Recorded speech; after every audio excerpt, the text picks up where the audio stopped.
Topic हमारा है limited companies.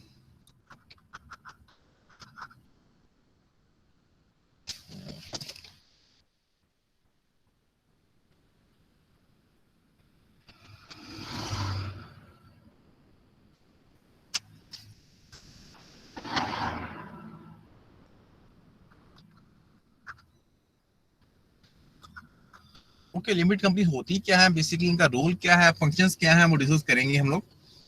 देखिए हमारे पास पहला बिजनेस क्या होता है, सोल ट्रेडर। टाइप्स होती हैं बिजनेस की। सोल ट्रेडर, सेकंड है पार्टनरशिप, पार्टनरशिप, इन्वेस्टमेंट, और थर्ड है हमारे पास लिमिटेड कंपनीज। देखिए सोल ट्रेडर बिजनेस के अंदर एक सिंगल मैन शो होता है, सिंगल पर्सन शो। पार्टनरशिप में मैक्सिमम मिनिमम 2 से लेकर 20 लोग पार्टनर बनते हैं। अब देखिए मेरा बिजनेस पार्टनरशिप का है, मैं चाहता हूं कि मैं अपने बिजनेस को एक्सपैंड करूं, पूरी दुनिया में ब्रांचेस खोलूं, तो आई नीड मोर कैपिटल। उस कैपिटल के लिए मेरे पास मैक्सिमम 20 लोगों की लिमिट है, मैं 20 लोगों से ज्यादा रजिस्टर नहीं कर सकता। सर। तो बेसिकली बुक मुझे अपनी कंपनी को लिमिटेड कंपनी में कन्वर्ट करना पड़ेगा। सर बुक में यूएस एक्ट करना 50 पार्टनर हो सकते हैं। अगर देखिए अगर आपके पास, अगर आप कंपनी को रजिस्टर करवाते हैं तो मैक्सिमम 20, अगर अच्छा, रजिस्टर नहीं करवाते तो 50 कर सकते हैं आप।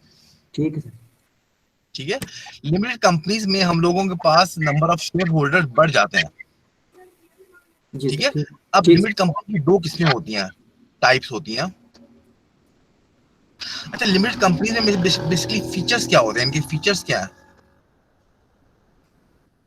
इनकी फीचर खसूसियात क्या होती हैं, मैं आपको बताता हूँ। देखिए यहाँ पे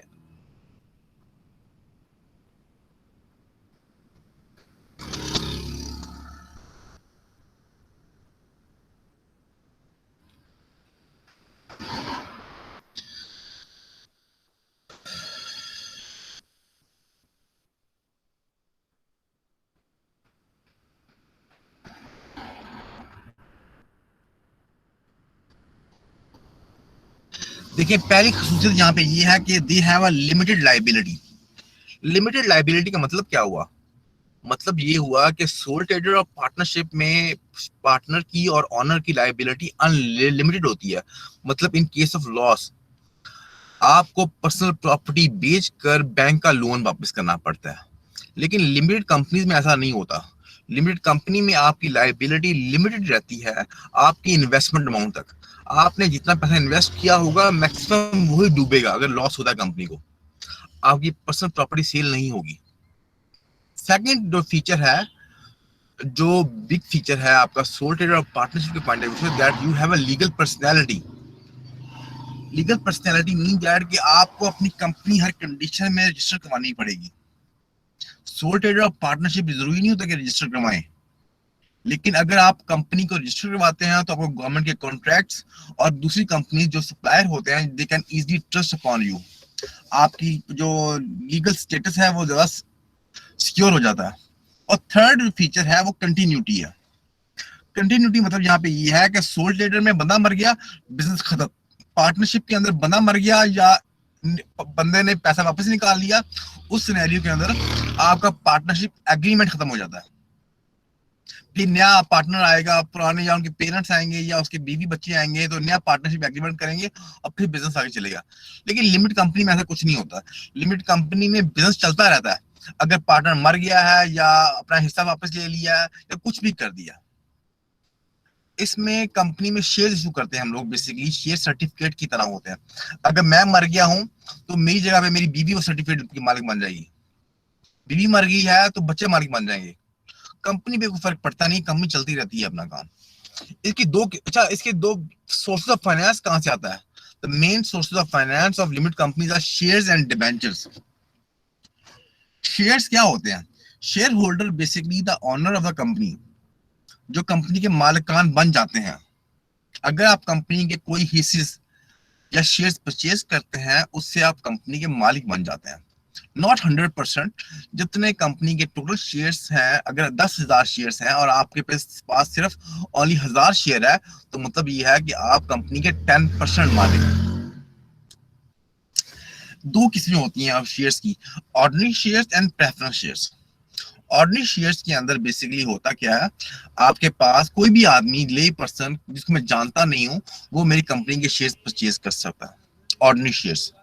लेकिन प्रेफरेंस शेयर्स के अंदर क्या होता है, प्रेफरेंस शेयर्स के अंदर मैं जो कंपनी के बेसिकली बहुत क्लोज लोग होते हैं, जिनकी वजह से रेपुटेशन अच्छी होती है, और मैं उनको कंपनी का हिस्सा बनाकर लोगों को एडमायर कर सकता हूँ कि ये बंदे मेरी कंपनी के शेयर होल्डर है, आप भी कंपनी के शेयर परचेज करें, उन्हें बोलते हैं प्रेफरेंस शेयर्स होल्डर। इनको प्रायोरिटी दी जाती है कंपनी डिविडेंड पे करने के लिहाज से। आगे हम डिटेल चलते हैं किस तरह डिस्ट्रीब्यूशन की जाती है डिविडेंड वगैरह की। सेकंड है डिबेंचर्स। डिबेंचर्स क्या होते हैं, देखो बॉयज, दो तरह के बिजनेसमैन होते हैं जो रिस्क लेते हैं, रिस्क टेकर, और एक वो होते हैं जो रिस्क अवर्स होते हैं, जो रिस्क नहीं लेते। देखिए, शेयर होल्डर में पैसा वो इन्वेस्ट करेगा जो रिस्क लेता है। देखिए, अगर मैंने इन्वेस्टमेंट कर दी, कल मुल्क की हालात खराब हो गए हैं, तो कंपनी के शेयर्स की प्राइस गिर जाएगी, जिससे मुझे लॉस हो सकता है। लेकिन मुझे बेनिफिट भी ये है कि अगर कंपनी की पोजीशन अच्छी हुई या मुल्क की हालात खराब ना हुए, तो शेयर की प्राइस मुस्तहकम हो जाएगी एंड मुझे कैपिटल गेन मिल जाएगा। और दूसरा एडवांटेज यहाँ पे ये होता है कि मुझे डिविडेंड मिलेगा। डिविडेंड क्या होता है, dividend is the part of profit the company will return back to shareholder. आपने पैसा इन्वेस्ट किया, मैंने कंपनी एज अ कंपनी के डायरेक्टर के तौर पर मैंने आपके पैसे को इस्तेमाल किया, पैसे को इस्तेमाल करने के बाद मैंने उस प्रॉफिट से कुछ पोर्शन आप लोगों को वापस कर दिया, दैट इज कॉल्ड डिविडेंड। और डिविडेंड की दो किस्में होती हैं, हम आगे बढ़ेंगे, लेकिन यहाँ पे बात करें डिबेंचर्स। जो लोग रिस्क लेना नहीं चाहते तो वो इन्वेस्ट करते हैं डिबेंचर्स के अंदर।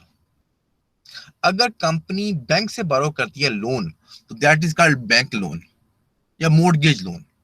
कोई सिक्योरिटी वगैरह प्लस करवा के बैंक के साथ हम लोन ले लेते हैं। लेकिन अगर हम जनरल पब्लिक से लोन लेते हैं तो उन्हें बोलते हैं डिबेंचर्स। यहाँ पे इंपॉर्टेंट पॉइंट यहाँ पे ये है कि डिबेंचर होल्डर कंपनी का मालिक नहीं बनता। शेयर होल्डर बेशक उसके पास 1% शेयर है, वो कंपनी का मालिक बन जाएगा। सर ये डिबेंचर दोबारा बता दें क्या होते हैं? डिबेंचर लोन होते हैं, बेसिकली आप जनरल पब्लिक से लोन लेते हैं, अगर वो 10 साल के लिए 20 साल के लिए लोन इशू किया जाता है। और डिबेंचर होल्डर कंपनी के मालिकान ऑनर नहीं होते। डिबेंचर के ऊपर एक फिक्स इंटरेस्ट रेट होता है, इतना उनको मिलना ही मिलना है, कंपनी प्रॉफिट में हो या लॉस में हो, कंपनी उनको इंटरेस्ट पे करेगी। लेकिन अगर कंपनी को लॉस होता है तो शेयर होल्डर को कुछ नहीं मिलता, ये उनके लिए रिस्क है। डिबेंचर होल्डर सेफ हैं कि उनका रिस्क बहुत कम से कम है कि अगर कंपनी को लॉस होगा तो उनका इंटरेस्ट मिल जाएगा, कंपनी को डेफिनेट प्रॉफिट तो होगा तो इंटरेस्ट मिलेगा ही मिलेगा। अगर कंपनी डूब जाती है, 100% डूब जाती है, तो डिबेंचर होल्डर सेफ है, उनको उनकी इन्वेस्टमेंट वापस मिल जाएगी। लेकिन शेयर होल्डर कुछ नहीं मिलता। सर अगर कंपनी सारी डूब जाती है तो जो उनकी इन्वेस्टमेंट है वो वापस कौन देता है? बेटा, अगर देखिए मेरी कंपनी है, मैंने कंपनी के प्रॉपर्टी परचेज किया, बिल्डिंग परचेज किया, मशीनरी परचेज की, फैक्ट्री लगा दिया, अब कंपनी डूब गई है, तो गवर्नमेंट ऑफ पाकिस्तान मेरी प्रॉपर्टी बेचकर, मेरी फैक्ट्री बेचकर, मशीनरी बेचकर पैसे आएंगे, वो पैसे डिबेंचर होल्डर को दिए जाते हैं। सर जो शेयर होल्डर का प्रॉफिट होता है सर, ये उस शेयर्स बेच के मिलता है या वैसे ही मिल जाता है? मैं बताता हूँ, मतलब सेल करने, मतलब शेयर। ठीक है, बात में लगी मुझे, मैं समझाता हूँ आपको। अब देखिए, टाइप्स ऑफ लिमिट कंपनी की बात करें, टाइप्स ऑफ लिमिट कंपनी, हमारे पास दो तरह की टाइप्स होती है, प्राइवेट लिमिट कंपनी और पब्लिक लिमिट कंपनी। ये बहुत इंपॉर्टेंट है। प्राइवेट लिमिट कंपनी में शेयर जो है फैमिली एंड फ्रेंड्स में होते हैं, बस आपके दोस्त यार, आपके बहन भाई, आपके कजन जो है वो कंपनी के मालिकान बन सकते हैं प्राइवेट लिमिट कंपनी में। पब्लिक लिमिट कंपनी में कोई भी आदमी मालिक बन सकता है, जनरल पब्लिक जो है शेयर परचेज कर सकते हैं। प्राइवेट लिमिटेड कंपनी में मैक्सिमम नंबर ऑफ शेयर्स 50 होते हैं और पब्लिक में अनलिमिटेड शेयर होल्डर होते हैं। प्राइवेट लिमिटेड कंपनी में शेयर्स जो है वो स्टॉक मार्केट के थ्रू सेल नहीं किए जाते। स्टॉक मार्केट होती क्या बेसिकली देखिए, जिस तरह आप वर्ड सुनते हैं सब्जी मंडी, क्या मतलब हुआ वहां पे कि वहां पे वेजिटेबल्स या फ्रूट्स का बिजनेस होता है। Grocery yes sir. Grocery stores, जहां पे खाने पीने का, ग्रोसरी का, चीनी, आटा, कपड़ों का काम किया जाता है। लेकिन स्टॉक मार्केट के अंदर हम लोग काम करते हैं सिक्योरिटीज का, कैपिटल का, शेयर्स का, डिबेंचर्स का।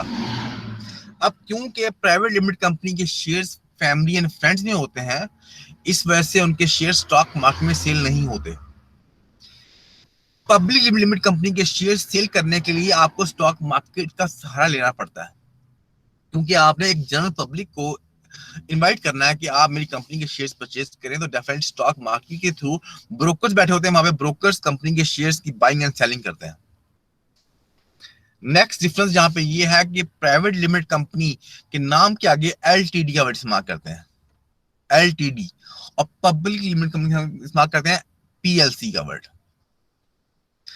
प्राइवेट लिमिटेड कंपनी के शेयर्स क्योंकि स्टॉक मार्केट में सेल नहीं होते, फैमिली एंड फ्रेंड्स में रहते हैं, इस वजह से कंपनी को प्रोस्पेक्टस इशू करने की जरूरत नहीं पड़ती। प्रोस्पेक्टस होता क्या है? प्रोस्पेक्टस एक कंपनी का, जिस तरह आप यूनिवर्सिटी में एडमिशन लेते हैं तो आपको प्रोस्पेक्टस मिलता है, जिसमें बताया कि यूनिवर्सिटी कब से चल रही है, कितनी फैकल्टीज हैं इसके अंदर, किस तरह की फ्यूचर प्लान्स क्या है, कौन कौन सी डेफिनेटली ग्रेड्स क्या है, दुनिया की यूनिवर्सिटी में क्या ग्रेडिंग चल रही है। तो बेसिकली कंपनी की पास्ट हिस्ट्री को शो करता है। ये शो करता है कि कंपनी को कितना प्रॉफिट हुआ था पास्ट ईयर्स में, कितने लॉसेस हुए थे, कंपनी के फ्यूचर प्लान्स क्या है, कंपनी के पास्ट प्लान कौन कौन से चल रहे हैं, कंपनी के करंट प्लान कौन कौन से हैं। तो प्रॉस्पेक्टस एक आम बंदे को इनवाइट करने के लिए हम इशू करते हैं। तो पीएलसी पब्लिक लिमिटेड कंपनी जो है वो प्रॉस्पेक्टस इशू करती है अपील करने के लिए, और प्राइवेट लिमिटेड कंपनी नहीं करती। ये बात याद रखिएगा।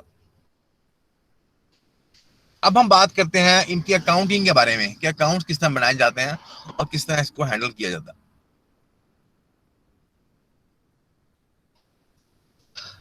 अभी गुजर साहब ने पूछा था कि सर शेयर होल्डर को उनका डिविडेंड कब मिलता है, या शेयर का, या अगर सेल करें तब मिलता है, या सेल किए बगैर भी मिल सकता है।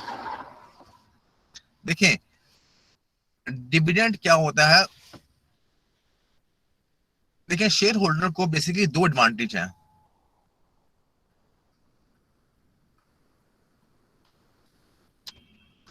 पहला एडवांटेज उसका ये होता है कि उसको मिलता है डिविडेंड।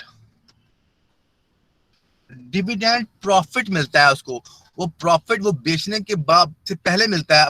शेयर आपके पास ही पड़े हुए हैं, आपको हर साल प्रॉफिट मिलेगा, ईयरली प्रॉफिट।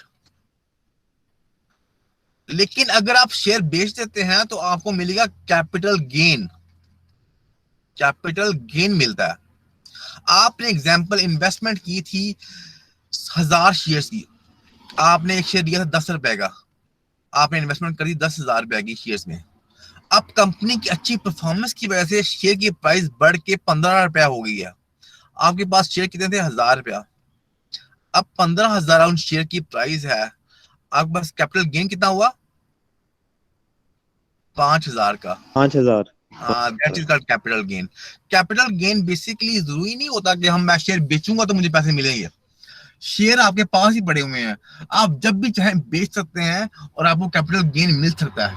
लेकिन यहाँ पे कैपिटल लॉस भी होता है। आपने इन्वेस्टमेंट की थी 10,000 रुपए की, लेकिन कंपनी की बैड पब्लिसिटी या बैड रेपुटेशन या बैड प्रोजेक्ट की वजह से शेयर की प्राइस कम हो गई है, 7 रुपया हो गई है। अब आपकी इन्वेस्टमेंट कितनी हो जाएगी? 7,000 की, तो यहाँ पे 3,000 का आपके पास क्या हुआ? Capital loss. कैपिटल लॉस बहुत कम उस होता टाइम है। पे बंदा, सर उस टाइम पे हम कैपिटल लॉस, जब लॉस में जा रही हो तो ना बेचें, तो जब बराबर हो जाए या फायदे में जाए तब बेचें। वो तो आपकी अपने ऊपर डिपेंड करता है मेरी जान, कि अगर आप कहते हैं कि अगर मुझे यहाँ पे 3,000 का लॉस है, ठीक है, मैं यहाँ से पैसे निकाल के एक ऐसी कंपनी में इन्वेस्ट करता हूँ जहां पे फ्यूचर में वहां पे मुझे 5,000 का बेनिफिट हो जाएगा, तो आप बेच देते हैं। जी, या लॉस से बचने के लिए सर रख ही रखते हैं उसे कि हाँ शायद वो रखे रखते हैं। आगे जाके, हाँ जी, जिस तरह मैंने एग्जांपल आगे जाके। मैंने परचेज किया था OGDCL का शेयर 15 रुपए का। ये मैंने परचेज किया 2005 में। मैंने इसको 2012 के अंदर बेचा 85 रुपीज के ऊपर। मतलब क्या हुआ, मुझे 70 रुपए का कैपिटल गेन हो गया। और आजकल 2019 में इसकी प्राइस हो गई थी, अगर पास अल्लाह भला करे, 12 रुपए। अगर मैं इसको रखे रखता तो सर डेफिनेटली आपको लॉस होता। सर आपको डिविडेंड भी तो मिला होगा ना ईयरली? जी जी, डिविडेंड मुझे मिलता रहता है हर 6 महीने बाद। अब कंपनी की पॉलिसी ये है कि आपने 90 रुपया जो है वो आपने पूरे साल में पे करना है। तो वो कंपनी इसको कर देती है, ओके फाइन, क्वार्टरली 30 रुपए पर क्वार्टर मिल जाता है वो, या 4 महीने बाद मिल जाता है आपको, इतना भी होता है, वो भी मिलता रहता है। प्लस जो है आपको जब शेयर बेचेंगे तो कैपिटल गेन हो सकता है। लेकिन बेसिकली आपके पास स्टॉक मार्केट में ब्रोकर्स होते हैं, आपके जो हेल्पर्स होते हैं, जिनके थ्रू आप स्टॉक मार्केट में, अगर आपके पास है, यहाँ पे देखते हैं आप चैनल CNBC देखते हैं या आप न्यूज़पेपर देखते हैं, तो वहां पे डिफरेंट कंपनी जो है कराची स्टॉक मार्केट की, कराची स्टॉक मार्केट में इस टाइम 650 कंपनियां रजिस्टर्ड हैं जिनके शीशीज का या शेयर्स का बिजनेस होता है। आप कहते हैं कि मुझे आजकल पाकिस्तान में ऑयल की प्राइस बढ़ रही है, या बिजली की प्राइस बढ़ रही है, या एक नई एयरलाइन आई है जो बहुत अच्छी स्ट्रॉन्ग कंपनी है, या यूनिलीवर बहुत अच्छी स्ट्रॉन्ग कंपनी है, तो आप स्ट्रॉन्ग कंपनी के शेयर्स परचेज कर लेते हैं, कुछ देर रखते हैं, और कुछ फिर आप कहते हैं कि नहीं मैंने किसी और कंपनी के शेयर परचेज करने हैं। तो आप अपने ब्रोकर को फोन करते हैं कि भाई साहब मेरी PTCL के बेचकर ये पैसे डाल दो आप OGDCL के अंदर, या ये पैसे डाल दो किसी एयरलाइन कंपनी के अंदर। लोग इस तरह भी अमीर होते हैं। तो सर डायरेक्टली नहीं कर सकते कि ब्रोकर से बगैर ब्रोकर को शामिल? नहीं, ब्रोकर का शामिल करना बहुत जरूरी, कंपल्सरी है। आपकी इन्वेस्टमेंट पैसा कहां पे होगा? बेसिकली ब्रोकर जो है वो ब्रोकर के पास आपका अकाउंट खुलता है, ठीक है, बैंक अकाउंट खुलता है। बेसिकली आप उसके अकाउंट में पैसे डाल देते हैं, 2 लाख रुपए, 10 लाख रुपए, वट जो भी मनी है। फिर आप ब्रोकर को बोल देंगे जनाब आप शेयर परचेज सेल कर दें, बाय कर दें। ब्रोकर आपको एडवाइस दे सकता है, ठीक है, लेकिन आपको अकाउंट बनाना पड़ेगा। कराची स्टॉक मार्केट में इस टाइम ब्रोकर की एक सीट कितने की बिकती है? एक सीट ब्रोकर की 50 करोड़ रुपए की बिकती है। ब्रोकर को बेनिफिट क्या होता है? बेसिकली ब्रोकरेज में हाउस में क्या बेनिफिट होता है कि जब मुझे डिविडेंड मुझे अमाउंट मिलती है। एग्जांपल जब मैंने शेयर परचेज किए थे, मैं बात कर रहा हूं यहाँ पे, मैंने 1 लाख शेयर परचेज किया था OGDCL का 15 लाख में। मैंने ब्रोकर को पर शेयर 0.2 पैसे दिए। अब ब्रोकर को 2 लाख के ऊपर मिल गया 20,000 रुपया, उसका प्रॉफिट हो गया, ठीक है। अब मैं डेफिनेटली जब शेयर बेचूंगा, मैंने शेयर बेच दिया, लाख रुपया बेच दिया, मैंने 85 पे बेच दिया था उसको, तो मुझे डेफिनेट टोटल पैसे मिले 85 लाख रुपीस। मेरा कैपिटल गेन 70 लाख का, वो 7 मिलियन का मेरा कैपिटल गेन हुआ। ब्रोकर ने फिर मुझसे पैसे लिए जनाब 30 पैसे, 0.3, तो 30,000 रुपया उसको उस पर मिल गया। यानी उसने मेरी एक ट्रांजेक्शन के ऊपर 50,000 कमा लिया। एक ब्रोकर के पास मिलियंस ऑफ इन्वेस्टर्स होते हैं, तो वो हर इन्वेस्टर से कुछ ना कुछ कमा लेता है। इस वजह से उसकी एक सीट जो है वो 500 मिलियन के अंदर सेल होती है। अगर आपने ब्रोकर बनना है तो आप कुछ नहीं कर रहे, आप सिंपली बाय एंड सेल कर रहे हो अगले बंदे के बिहाफ के ऊपर, क्योंकि आपने अपना अकाउंट खोला हुआ है ब्रोकर के पास, आप डायरेक्ट नहीं कर सकते हैं। एज अ सर डीलर कह सकते हैं इसे? हाँ, डीलर कह मतलब सकते हैं, प्रॉपर्टी डीलर जिस तरह होता है। हाँ जी, इस तरह। लेकिन इसे डीलर आप इस वजह से नहीं बोलते कि जो स्टॉक मार्केट का काम कर रहा हो, जो स्टॉक मार्केट में बैठता है, उसे ब्रोकर ही बोलते हैं। उसे डीलर कह सकते हैं आप, लेकिन उसका वर्ड जो है, प्रॉपर वर्ड ब्रोकर है। आप अपने ब्रोकर में बोलते हैं भाईजान मुझे पाकिस्तान के शेयर्स नहीं चाहिए किसी कंपनी के, मुझे माइक्रोसॉफ्ट कंपनी की, एप्पल कंपनी के शेयर परचेज करने हैं, तो डेफिनेटली वो आपके बिहाफ के ऊपर अमेरिका से या जापान से जितनी भी स्टॉक मार्केट है वहां शेयर परचेज करेगा, क्योंकि उस ब्रोकर के अकाउंट उन स्टॉक मार्केट के अंदर होते हैं। और वो परचेज करेगा अमेरिका से अपने नाम से, और जब पाकिस्तान में शेयर परचेज हो रहेंगे तो वो आपके नाम पे ट्रांसफर कर देगा। लोग इस तरह भी मिलियंस बनते हैं। लेकिन यहाँ पे कई लोग इतने हैं, मैंने देखी हैं अपनी लाइफ के अंदर, जो डूब गए हैं, जिनकी इन्वेस्टमेंट थी करोड़ करोड़ रुपया, आज उनकी वर्थ जो 2-2 लाख रुपए पहुंची हुई है। लेकिन मैंने बहुत से लोग ऐसे देखे हैं जिन्होंने इन्वेस्टमेंट अगर 2 मिलियन की है, 20 लाख की है, तो आज वो 5-5 करोड़ पे पहुंचे हुए हैं। लेकिन टाइम लगता है 15 से 20 साल।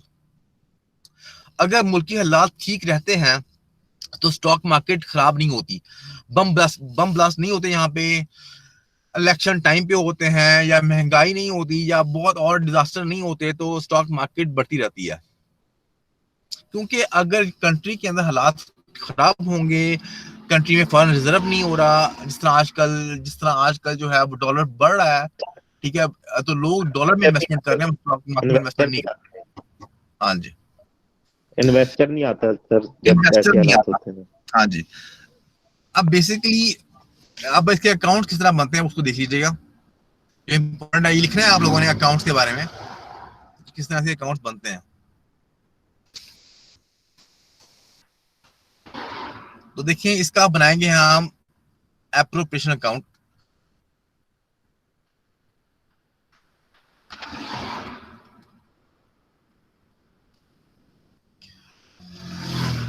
अच्छा, आपको या तो क्वेश्चन में बनाना पड़ेगी इनकम स्टेटमेंट के थ्रू नेट प्रॉफिट निकालना पड़ेगा, या आपको क्वेश्चन में गिवन होगा। अगर क्वेश्चन में गिवन नहीं है तो you should prepare income statement old format के मुताबिक जो आपके पास गिवन है। आपने निकाल लिया नेट प्रॉफिट। मैं नेक्स्ट पे लिख रहा हूं आपको ताकि आपको समझ आ जाए। Net profit before taxes and debenture interest.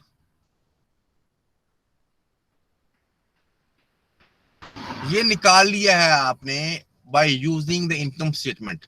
या तो ये क्वेश्चन में ऑलरेडी गिवन होगा, या आपको निकालना पड़ेगा।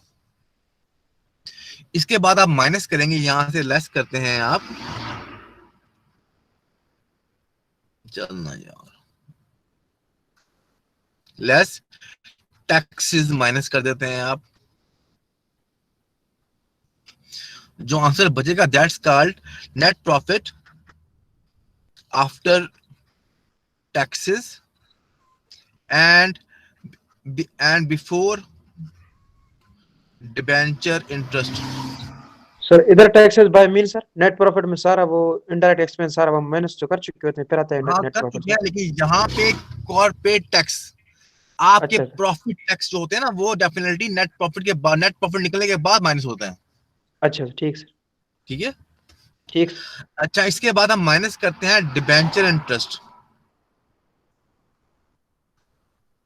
डिबेंचर इंटरेस्ट, अब देखिए क्वेश्चन में गिवन होगा कि आपके पास कंपनी के पास 10 लाख 1 मिलियन के आपके पास डिबेंचर्स हैं, 1 मिलियन के, और उसके ऊपर 10% इंटरेस्ट है।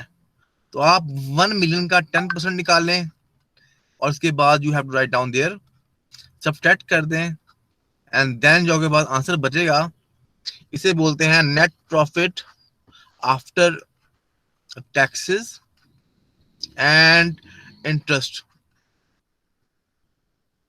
इसके बाद आप फिर ऐड करेंगे रिटेन प्रॉफिट। अब रिटेन प्रॉफिट क्या होता है? Retain profit is the past year profit होता है। पास्ट ईयर प्रॉफिट होता है जो कंपनी के पास ऑलरेडी कंपनी ने इमरजेंसी कंडीशन के लिए रखा होता है। इसमें ऐड कर दें रिटेन प्रॉफिट पास्ट वाला। अब जो आंसर बचेगा इसको मैं आगे लेके जा रहा हूँ नेक्स्ट पेज के ऊपर। ये लिख लिया आपने? नो सर, थोड़ा सा रहता है। लिखो लिखो लिखो।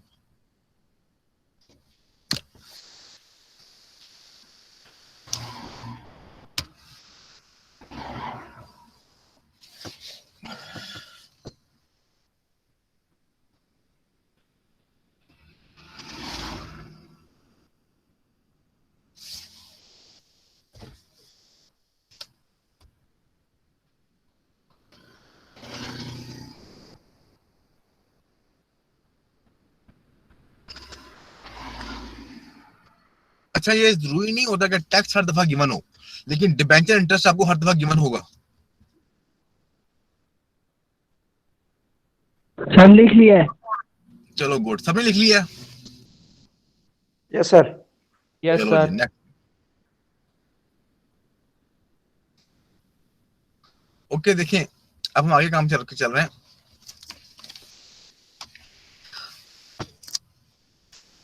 आपने क्या किया यहाँ पे, आपने net profit after tax and interest निकालने के बाद आपने इसमें ऐड कर दिया रिटेन प्रॉफिट। अच्छा अब आपने क्या करना है, अब आपके पास जो अमाउंट बचेगी इसमें आपने माइनस करना है transfer to general reserve. General reserve क्या होता है? बेसिकली जनरल रिजर्व कंपनी कुछ पैसे रखती है कुछ खास मकासद के लिए, फ्यूचर की एक्सपेंशन के लिए, किसी और पर्पस के लिए, इमरजेंसी कंडीशन के लिए, that is called general reserve. तो जनरल रिजर्व की value you have to subtract from that thing. ये बचा है नेट प्रॉफिट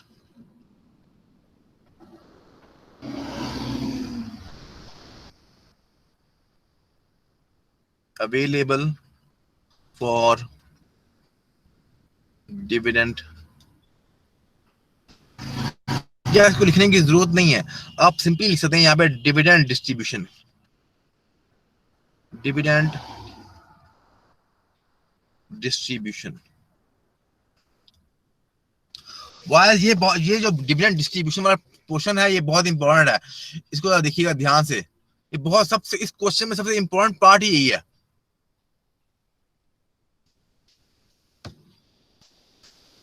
आपने डिविडेंड डिस्ट्रीब्यूशन की हेडिंग दे देनी है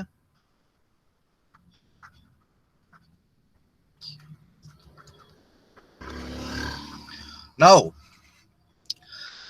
As I told you that there are two types of shareholder, preference shares and ordinary shares. Preference shares को पहले हम प्रायोरिटी देते हैं डिविडेंड देने में। अच्छा डिविडेंड की दो किस्में होती हैं हमारे पास, एक होती है इंटायरम और एक होती है प्रपोज्ड। इंटायरम का मतलब ये होता है कि पे ऑलरेडी पे, हमने कर दिया विद इन द मंथ, कर दिया हम लोगों ने, कुछ भी कर दिया। और प्रपोज मतलब ये होता है कि ओइंग विल पे। अब देखिए यहां पे सबसे पहले हम क्या करते हैं, प्रेफरेंस को लिखते हैं, प्रेफरेंस इंटायरम। अच्छा इंटायरम की वैल्यू जो है डिविडेंड की वैल्यू क्वेश्चन में ऑलरेडी गिवन होगी।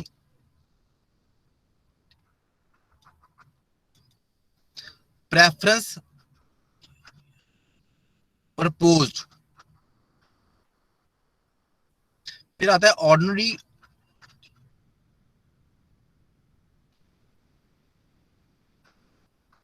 और ऑर्डिनरी प्रपोज्ड। अब वाइज देखें यहां पे क्वेश्चन में गिवन है आपके पास, लेट्स सपोज ये क्वेश्चन है आपके साथ, ये क्वेश्चन है यहाँ पे लिखा हुआ है कि 5% प्रेफरेंस शेयर्स जो बनता है 1 लाख रुपया, नीचे लिखा हुआ है ordinary shares 2 lakh value, dividend interim preference 2000, ordinary interim dividend 4000, 2% dividend proposed on ordinary shares। वाइस सबसे पहले आपने क्या करना है, ये क्वेश्चन था, आपने क्या करना है सबसे पहला स्टेप यहाँ पे ये है कि आपने 5% निकालना है प्रेफरेंस का ये बनता है टोटल डिविडेंड्स। एग्जांपल दे रहा हूं आपको, 1 लाख का 5% बनाया आपने, बनता है 5,000 रुपया। ठीक है, ये टोटल डिविडेंड है। अब आपने इंटायरम कितना पे कर दिया प्रेफरेंस का? 2,000। टोटल डिविडेंड था 5,000, आपने 2,000 पे कर दिया, भाई कितना बच गया? 3,000। 3,000 आ गया आपके पास प्रपोज। ठीक है, अब ये प्रेफरेंस का चोरी खत्म होगी। अब हम बात करते हैं इंटायरम ऑर्डिनरी की। ऑर्डिनरी के अंदर देखिए बॉयज, आपके पास यहां गिवन है कि ऑर्डिनरी का कितना डिविडेंड है, इंटायरम कितना गिवन है? 4,000। 4,000। डाल दी 4,000। अब एंड एंड पे लिखा हुआ है कि भाई 2% आपको फर्दर में देना है आपने। तो देखिए कितना शेयर बनते हैं बस 2 लाख। आपने 2 लाख का 2% निकाला है, वो बनता है 4,000 रुपया।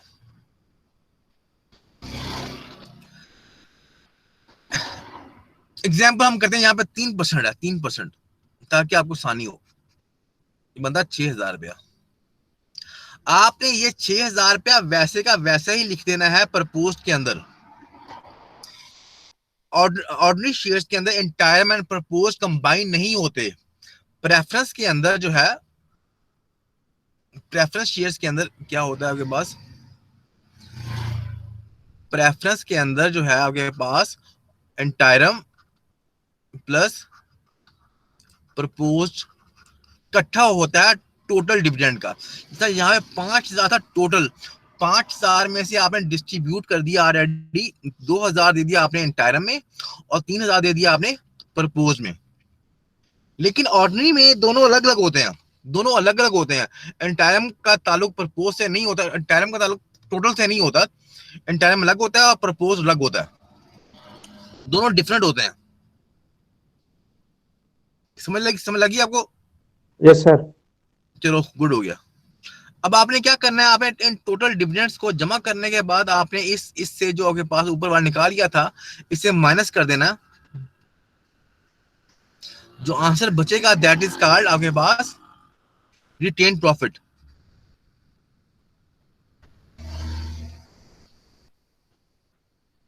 That's it. ये थी इसकी एप्रोप्रिएशन अकाउंट। अब हम बात करते हैं बैलेंस शीट के बारे में। यही रिटर्न पर नेक्स्ट के लिए यूज करेंगे सर? हाँ जी, क्या कह रहे हैं?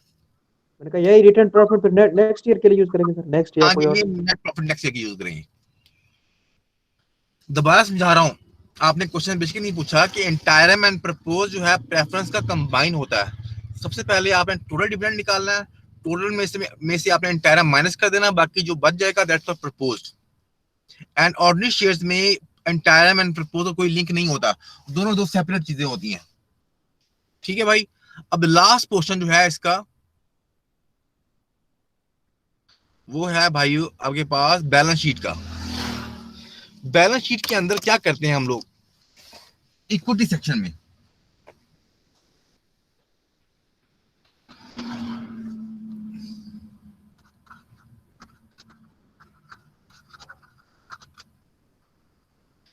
अब चेंजेस आ रही है इक्विटी के अंदर। देखिए आपने सबसे पहले आपको लिखा होगा क्वेश्चन के अंदर कि 5% preference authorise share.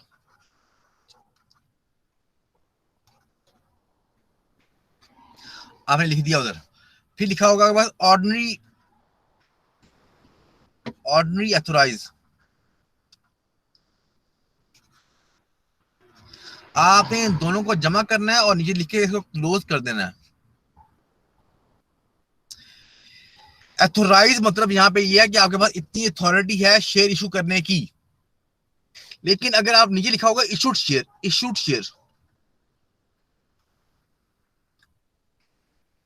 Preference issued share, ordinary issue share. Example बता रहा हूं मैं आपको, यहाँ पे एग्जाम्पल, आपके पास लिमिट थी 1000 शेयर इशू करने की, आपने शेयर इशू करके 300, ऑर्डिनरी की अथोराइज शेयर इशू थी आपके पास 5000 की, लेकिन आपने इशू किया यहाँ पे 4000 इशू कर दिए। यानी इशूड शेयर जो है वो अथोराइज से निकाले जाते हैं हम लोग, कि हमने, हमारे पास इतनी अथॉरिटी है इशू करने की, आप चाहें तो सारी इशू कर सकते हैं, चाहें तो उसमें से कुछ पार्ट निकाल सकते हैं। अच्छा, इशूड कैपिटल के बाद आपने इसमें ऐड करना होता है general reserve. You will add general reserve, जो हम लोगों ने ऑलरेडी माइनस किया था वहां से, ओल्ड ऑलरेडी क्वेश्चन में गिवन होगा, प्लस न्यू जो आपने नया भी निकाला है, और फिर आप इसमें ऐड करेंगे रिटेन प्रॉफिट जो भी निकाला है आपने, रिटेन प्रॉफिट जो निकाला है आपने उसमें ऐड कर देंगे। अच्छा, इसके बाद एक और चीज भी आती है, लेकिन मैं नेक्स्ट टेबल समझा रहा हूं आपको।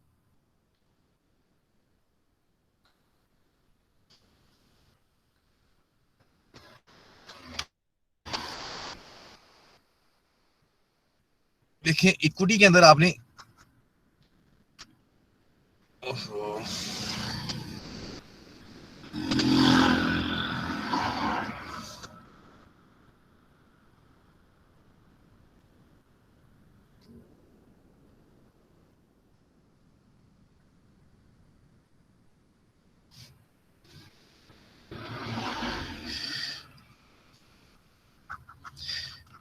इक्विटी के अंदर आपने डाला एथोराइज शेयर,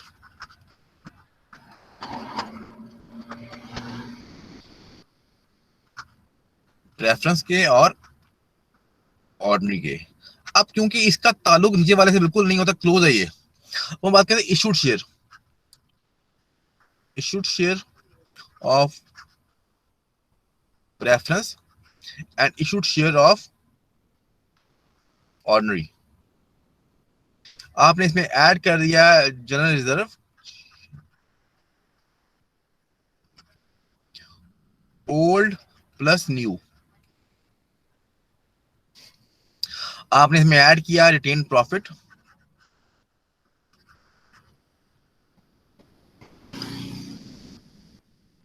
अच्छा, सम टाइम बाद याद रखिएगा यहाँ पे कि आपने शेयर की प्राइस जो है इशू की, जब आपने शेयर इशू किया, इसे बोलते हैं आईपीओ,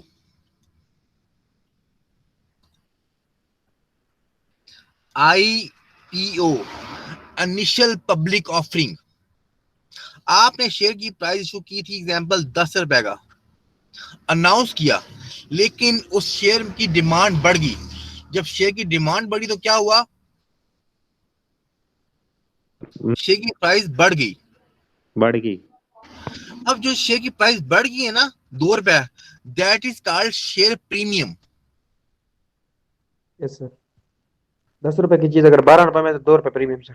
प्रीमियम, अब शेयर प्रीमियम की जो वैल्यू है ना, उसको भी आप इक्विटी में लिखते हैं, ऐड करते हैं सर, ऐड कर देते हैं।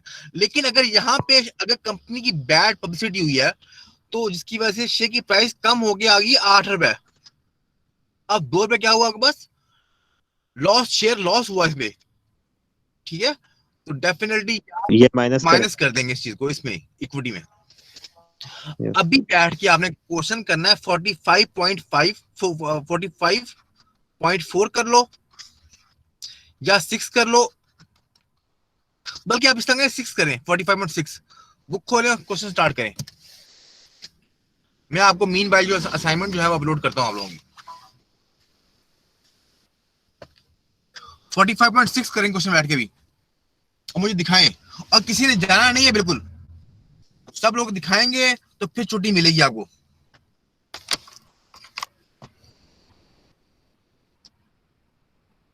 सर असाइनमेंट का टाइम थोड़ा सा ज्यादा रखा करें ठीक है जनाब, सर, और 2 दिन होते हैं सर, 2 दिन में सर बंदा ठीक है जनाब, मुश्किल मैं याद रखूंगा। उसके बाद आप लोगों की अटेंडेंस मार्क होगी, क्योंकि अभी मेरी मोबाइल लैपटॉप की बैटरी कम है, सिर्फ 17% पड़ी हुई है। मैं आप लोगों की अटेंडेंस मार्क करता हूँ उस लिहाज से, और असाइनमेंट अपलोड करता हूँ। सर ये लेक्चर भी गूगल क्लासरूम में अपलोड करते हैं अगर तो? हाँ कर दिया मैंने, देखिए यहाँ पे रिकॉर्डिंग चल रही है ना। यस सर, ये अपलोड भी कर देना उधर। ठीक कर देता हूँ मैं अपलोड, वो जब जैसे ही मैं बंद करूंगा ऑटोमेटिक अपलोड हो जाएगा। ओके सर हाँ जी सर नमाज पढ़नी है सर।